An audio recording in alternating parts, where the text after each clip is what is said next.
Hello students.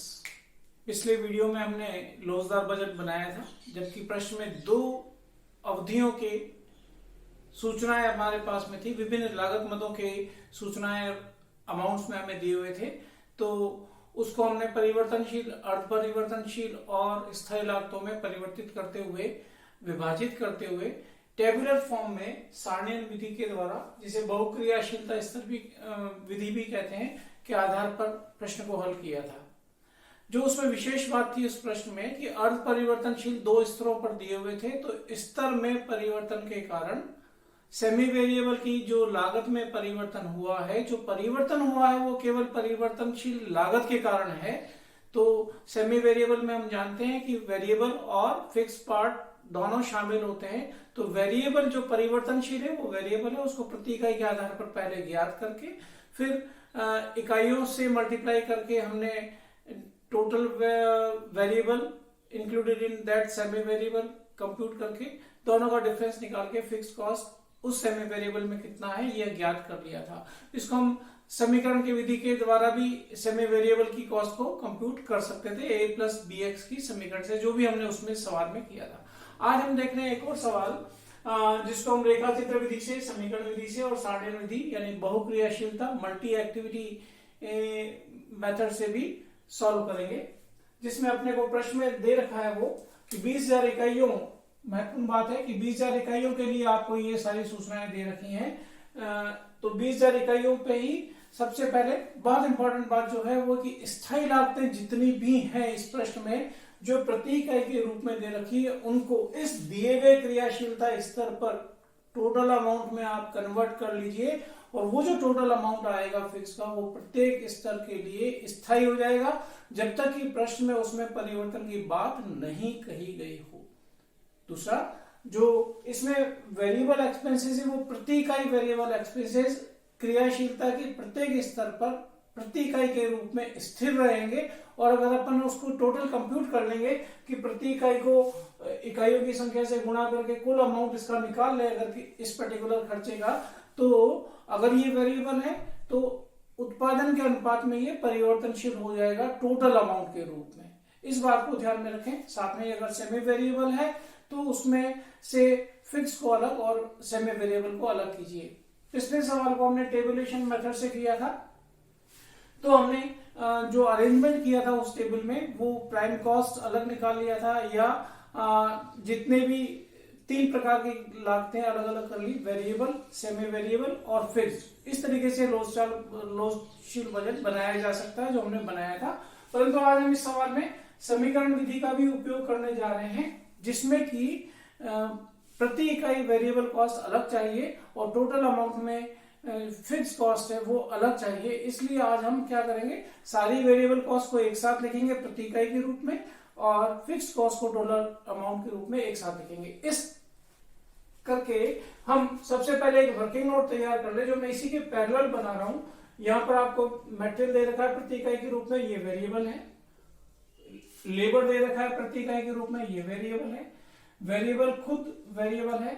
Fix overhead है, इसको आप क्या कीजिए टोटल अमाउंट में कन्वर्ट कर लीजिए, मैं अभी कर रहा हूं। डायरेक्ट एक्सपेंसेस जो है वो वेरिएबल है। सेलिंग एक्सपेंसेस के 2 भाग हो जाएंगे, कुछ वेरिएबल, 30% फिक्स है तो 70% वेरिएबल कर लेंगे, और जो फिक्स है उसको टोटल अमाउंट में। डिस्ट्रीब्यूशन एक्सपेंसेस में से 40% फिक्स कहा गया है, तो इसका मतलब 60% इसमें से वेरिएबल है, ये भी सेमी वेरिएबल है आइटम। और एडमिनिस्ट्रेटिव एक्सपेंसेस 4 रुपए प्रति इकाई, कुछ नहीं कहा तो ये स्थिर होते हैं। इसको आप याद रखिए कि एडमिनिस्ट्रेटिव एक्सपेंसेस क्या होंगे, फिक्स्ड होंगे।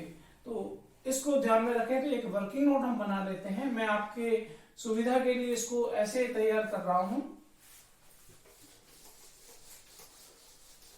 कि दिए गए प्रश्न को ही अगर हमें सीधा बदलना पड़े तो कैसे करें। तो मैं इसको एक ऐसे वेरिएबल पर यूनिट में अलग निकाल लेते हैं, और फिक्स्ड जो है अमाउंट में अलग कर लेते हैं। इससे हमें तीनों विधियों के लिए आसानी हो जाएगी। मटेरियल अभी भी 55 रुपया, ये 35 रुपया, ये 25 रुपया। फिक्स को यहाँ नहीं लिख रहे हैं और दिए गए स्तर पर यानी कि 20,000 इकाइयों पर 1,60,000 रुपया यहाँ लिख लेते हैं। पहले हमें क्लासिफिकेशन बहुत इंपॉर्टेंट है, वो आना चाहिए, उसके बाद में क्रियाशीलता स्तर पर लागतों की गणना कर लेंगे हम। 7 रुपए प्रति इकाई के हिसाब से ये वेरिएबल है, तो ये वेरिएबल में 7, और फिर इसमें से देखिए 30% फिक्स्ड है, तो वेरिएबल सबसे पहले अलग कर ले, क्योंकि वेरिएबल यहाँ पे करना है। तो 10 रुपए का 70% अगर अपन वेरिएबल कर ले तो 7 रुपया, और 3 रुपया इसका फिक्स्ड हो गया, तो 3 को गुणा करें हम 20,000 से, तो ये हो गया 60,000 रुपया। ऐसे ही यहाँ पर 40% फिक्स्ड है, तो 60% वेरिएबल है। 60% कीजिए 15 का, 15 इंटू 60%, 9 रुपया इसमें से वेरिएबल है, और बाकी का जो 6 रुपया है वो 40% हो गया इसका, वो फिक्स्ड है। उस 6 रुपए को इससे गुणा कीजिए, 1,20,000 हो जाएगा 20,000 से गुणा करने पर। ऐसे ये 4 रुपया जो है ये पूरी तरह फिक्स्ड है। एडमिनिस्ट्रेटिव एक्सपेंसेस है, प्रश्न में कुछ नहीं कहा गया हो तो ये स्थायी होते हैं, जैसे कि मटेरियल, लेबर और ये डायरेक्ट एक्सपेंसेस वेरिएबल होते हैं, ये फिक्स्ड होते हैं। 4 रुपए के हिसाब से गुणा कीजिए इसको, तो ये 80,000 रुपए यहां पर। तो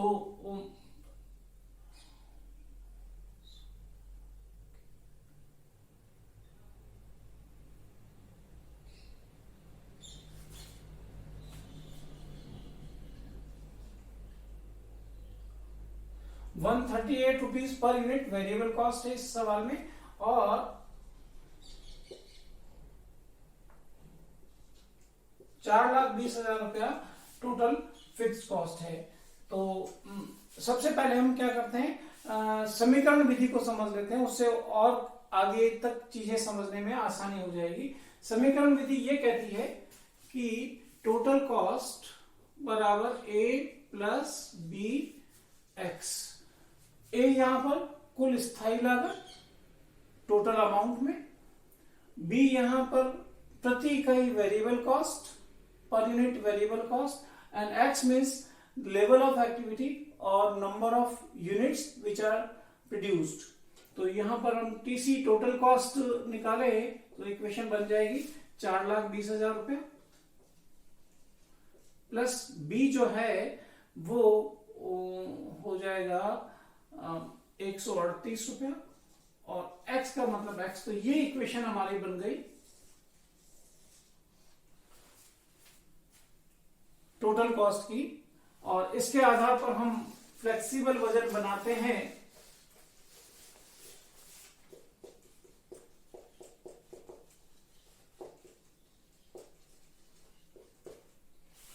मेथड कौन सा हो गया, इक्वेशन मेथड, समीकरण विधि।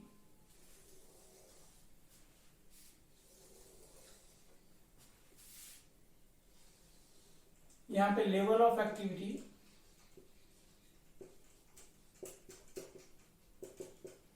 जो प्रतिशत में दे रखा हो तो प्रतिशत में, और आपको चाहें तो इकाइयों में तो इकाइयों में। तो हमें बजट बनाने को कहा गया है, तो यूनिट्स में अपने को दे रखा है, तो मैंने यूनिट्स लिख दिया है ये 12,000 इकाइयों के लिए, और दूसरा बजट होगा वो 16,000 इकाइयों के लिए। ये इस प्रकार से line wise, row wise, horizontal बनता है 12,000 के लिए और 16,000 के लिए। पहली चीज तो ये हो गई। फिर इसके बाद में अगर लेवल ऑफ एक्टिविटी परसेंटेज में दे रखी हो तो पहले प्रतिशत में लिखकर फिर आउटपुट को आप बाद में लिख लें। अभी यहाँ पर आउटपुट सीधा मैंने लिखा है क्योंकि प्रश्न में ये दे रखा है। ये चीज हो गई हमारी एक्स, जो कि इसमें काम आ गई। टोटल कॉस्ट के लिए जो इक्वेशन है वो है 4,20,000 प्लस 138x। यहां पर आप वैल्यू 2 लाइन में ये कैलकुलेशन हो जाएगी। 4,20,000 प्लस 138 को अगर आप 12,000 इकाइयां हैं इस लाइन में तो 12,000 से, और यहां पर जब आप करेंगे तो ये सेम चीज बाकी सब रहेगी और 16,000 से गुणा हो जाएगा। तो ये आप करेंगे तो 4,20,000, और इन दोनों का जब आप प्रोडक्ट करेंगे तो ये हो जाएगा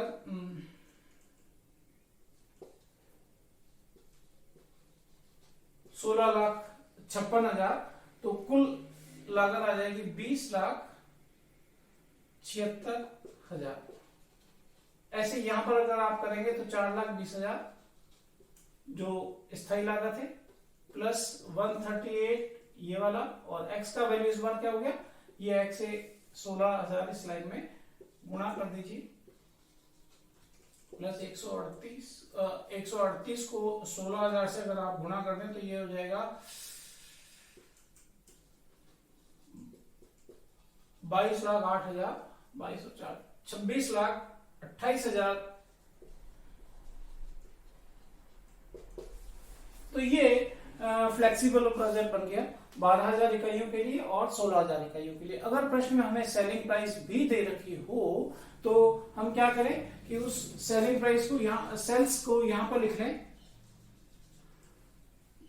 जो भी सेलिंग प्राइस दे रखी हो पर यूनिट से इकाइयों की संख्या से गुणा करके यहां पर, और इकाइयों की संख्या से गुणा करके यहां पे लिखें, और प्रॉफिट कंप्यूट किया जा सकता है सेल्स में से टोटल कॉस्ट को, ये जो आई है इसको सब्ट्रैक्ट करके, इसमें से इसको घटा देंगे तो ये प्रॉफिट आ जाएगा। तो इस प्रकार से फ्लेक्सिबल बजट, इस प्रश्न का ये तैयार हो गया।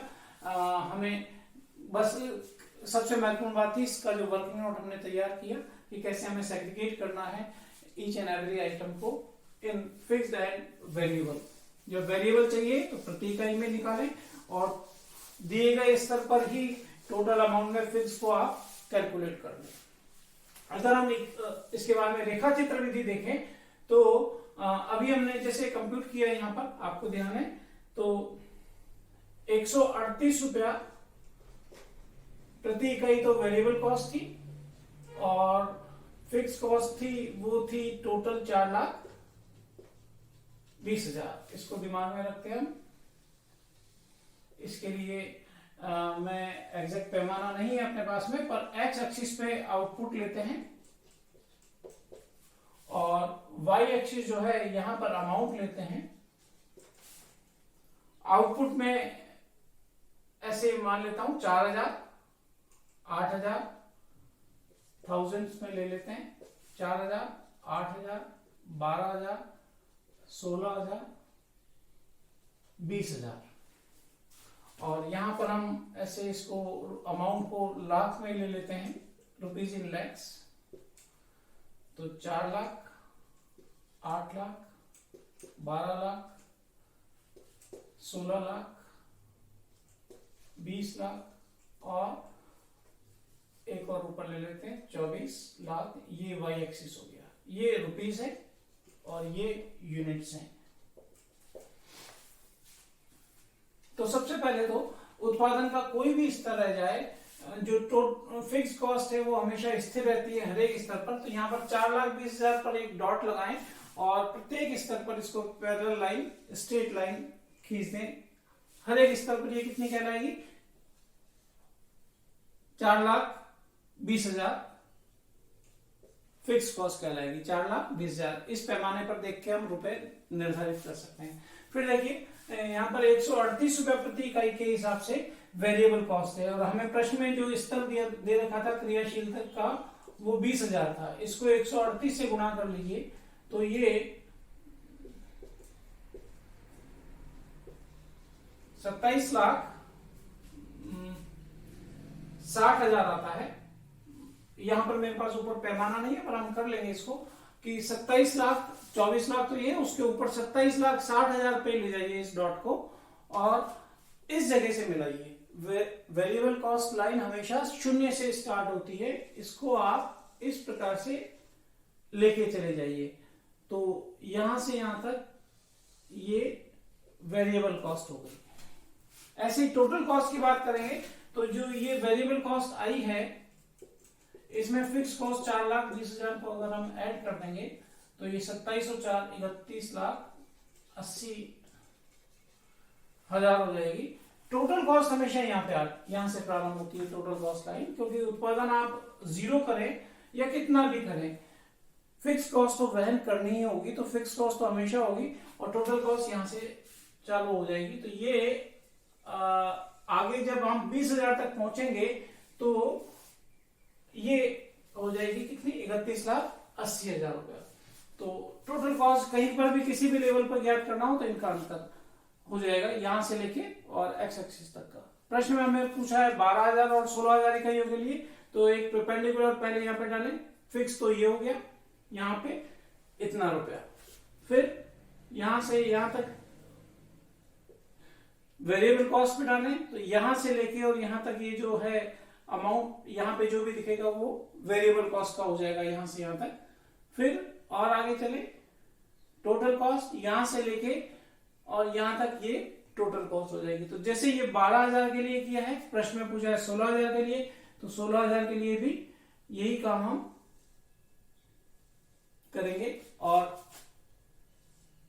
ये परपेंडिकुलर टोटल कॉस्ट को बतला देगा इधर वाई एक्सिस के ऊपर, क्योंकि वाई एक्सिस पे अमाउंट है रुपीस में। तो ये रेखा चित्र विधि के द्वारा ऐसे निर्धारित होता है। और अगर अपने को सेल्स भी दे रखी हो इस प्रश्न में, तो क्या होगा, सेल्स लाइन याद रखें, वो भी हमेशा यहां से स्टार्ट होगी 0 से, और वो टोटल कॉस्ट को काटेगी कहीं ना कहीं ऐसे। तो इस लेवल के पहले तक टोटल कॉस्ट ऊपर और सेलिंग प्राइस नीचे, और इसके बाद में सेल्स ऊपर और टोटल कॉस्ट नीचे, यानी कि यहां पर प्रॉफिट चालू हो गया इस जगह से बाद में। तो इस प्रकार से हम रेखा चित्र विधि से भी ज्ञात कर सकते हैं, बना सकते हैं बजट विभिन्न इकाइयों का। तीसरी जो विधि है वो भी ले लेते हैं टेबुलर फॉर्म में, जो हमने कल के वीडियो में भी देखा था, फ्लेक्सिबल बजट।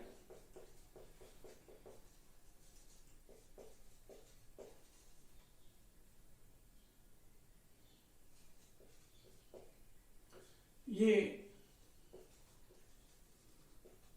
टेबुलर फॉर्म है और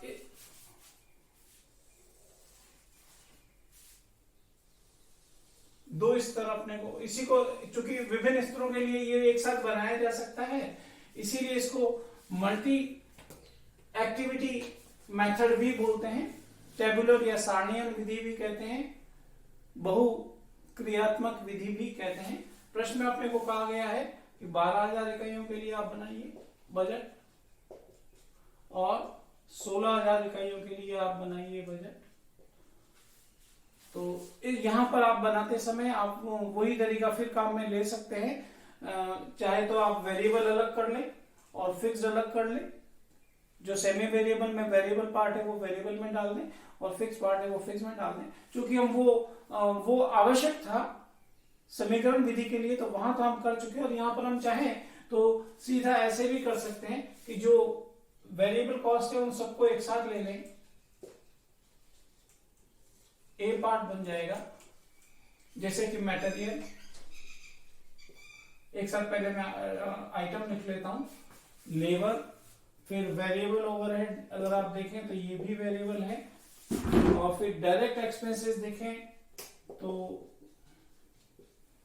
ये भी वेरिएबल है। इसके बाद में ये दोनों सेमी वेरिएबल है। सेमी वेरिएबल को भी आप चाहे तो ऐसे कर सकते हैं, a प्लस बी एक्स से करना पड़ेगा जब हम इस विधि को काम में ले रहे हैं। इस तरीके से जब हम बना रहे हैं, सारे वेरिएबल एक साथ नहीं और सारे फिक्स एक साथ नहीं कर रहे, तो हमें total amount of selling expenses यहाँ पर लिखना पड़ेगा, total amount of distribution expenses यहाँ पर लिखना पड़ेगा, तब इस तरीके को काम में लेना पड़ेगा इनके लिए हमें।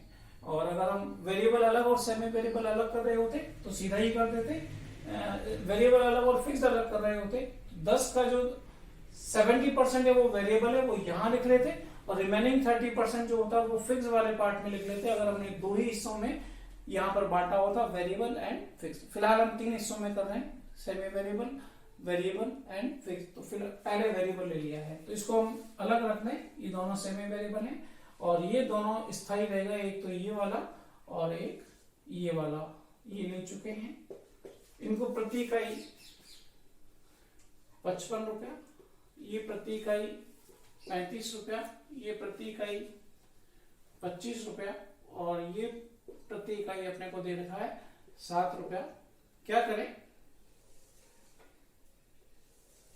कि 12,000 से इनको गुणा कर दें, तो ये 12,000 से गुणा करेंगे तो 6,60,000, और 16,000 यहाँ पे इसको कर लेते हैं, चलिए पहले 35 को करेंगे 35 70, तो ये हो जाएगा 4,20,000। फिर 25 से गुणा करेंगे, 25 12 300, 3 लाख। और 7 से करेंगे 84,000।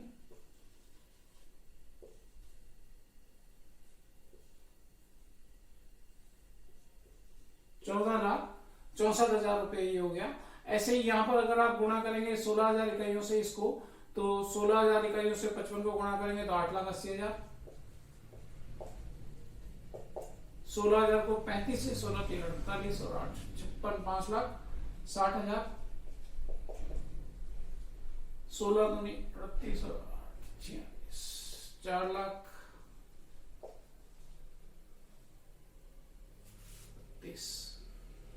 और 16 को 7 से गुणा करें तो 1,12,000। योग कर ले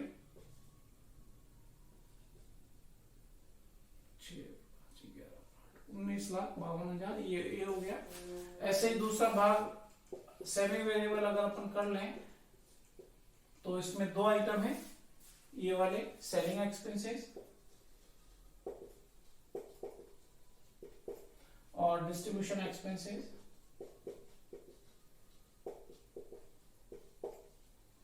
और देखिए जब आप यूं ऐसे लिख रहे हैं तो इसका मतलब इसके वेरिएबल और सेमी वेरिएबल को, वेरिएबल और फिक्स को आपने अलग अलग नहीं किया। टोटल एक बार वर्किंग नोट देके पहले ये टोटल अमाउंट में कंप्यूट कीजिए और फिर यहाँ पर प्रतिस्थापित कर दीजिए उन वैल्यूज को। जैसे मैं यहाँ पे कर रहा हूँ कि इसमें से जो ए पार्ट है वो कितना है, मैं डायरेक्ट कैलकुलेशन कर रहा हूँ।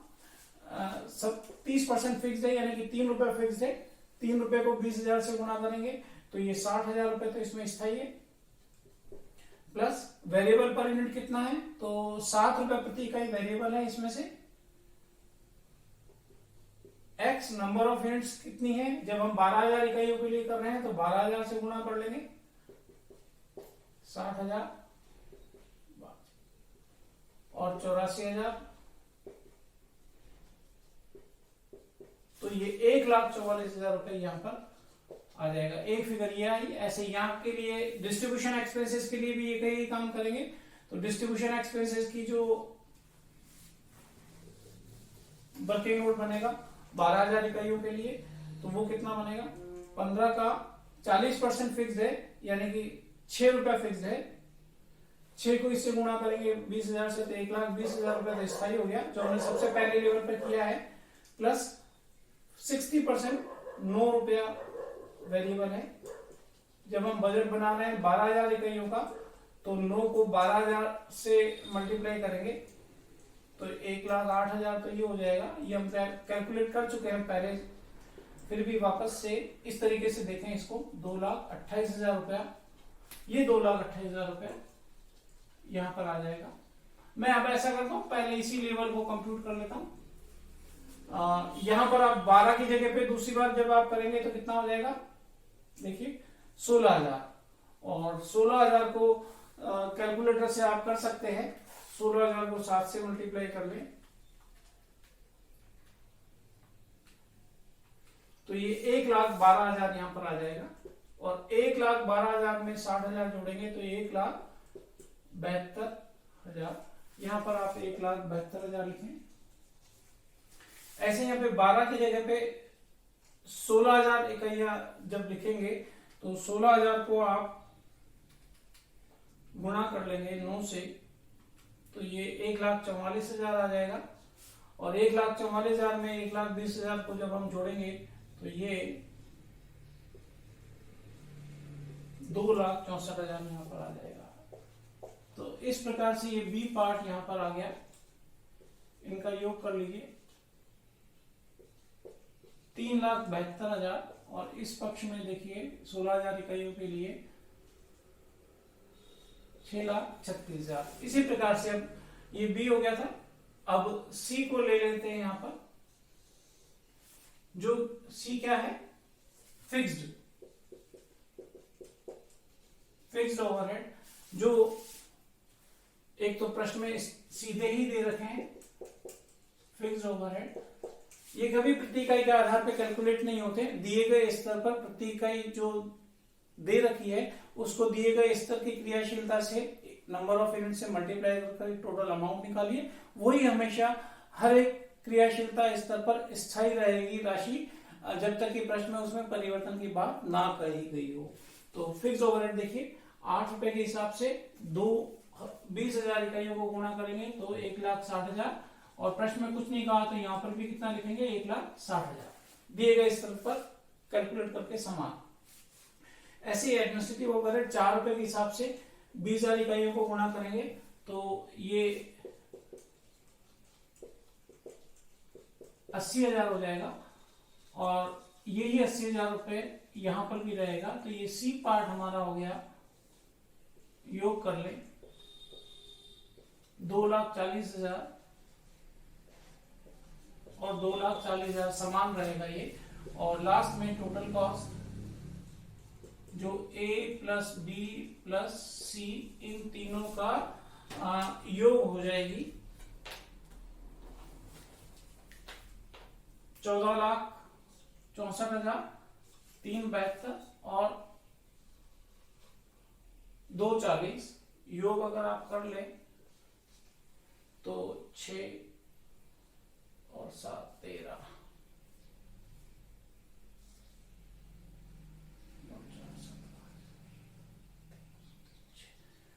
20,76,000 इस लेवल के लिए। और उसके बाद में ऐसे इसको यहाँ योग कर लें तो 26,08,000, तो ये हो जाएगा 26,28,000 इस लेवल के लिए। तो ये हमारा फ्लेक्सिबल बजट इस प्रश्न के लिए तैयार हो गया टेबुलर फॉर्मेट में। यहां पर आप चाहें तो वैसे भी कर सकते हैं कि सारे वेरिएबल एक साथ ले लें, यानी कि इसका वेरिएबल पार्ट यहाँ पे लिख दें और इसका वेरिएबल पार्ट जो हमने कंप्यूट किया था @ वो यहाँ पे लेके वेरिएबल में ऐड कर ले, और जो इसका फिक्स था वो टोटल अमाउंट में इन फिक्स के साथ में 2 आइटम और ऐड हो जाएंगे, 4 हो जाएंगे, वो यहाँ पर भी लिख के फ्लेक्सिबल बजट बनाया जा सकता है।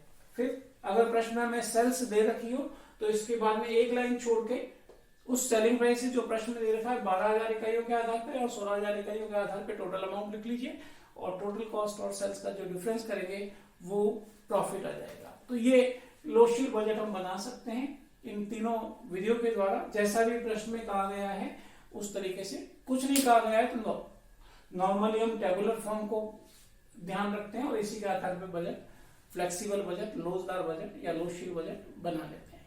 धन्यवाद।